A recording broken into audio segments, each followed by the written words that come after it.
నమస్తే.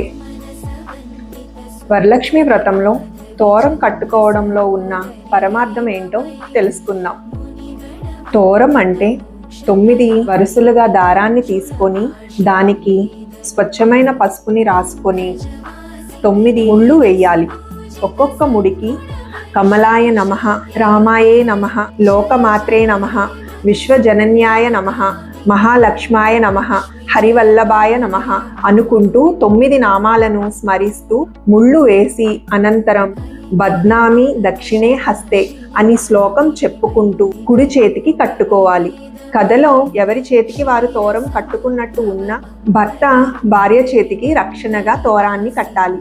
9 సూత్రాలున్న ఈ తోరాన్ని కట్టుకుంటే 9 విధాలైన ఆభరణాలు, వైభవాలు, అలంకారాలు, సమస్త సంపదలు లభిస్తాయనేది శాస్త్రం. మర్నాడు ఉదయం అమ్మవారిని కదిలించి తరువాత గచ్చ గచ్చ సురశ్రేష్ఠ అని శ్లోకం చెప్పుకొని ఆ తోరానికి ఉన్న ముడులను విప్పుకొని తులసి కోటలో గాని ప్రవహించే నదిలో గాని ఎవరు తొక్కని ప్రదేశంలో అయినా విడిచిపెట్టాలి. అంతే తప్ప కత్తిరితో కత్తిరించడం లేదా బలవంతంగా తుంచడం లాంటివి చేయకూడదు. Thank you.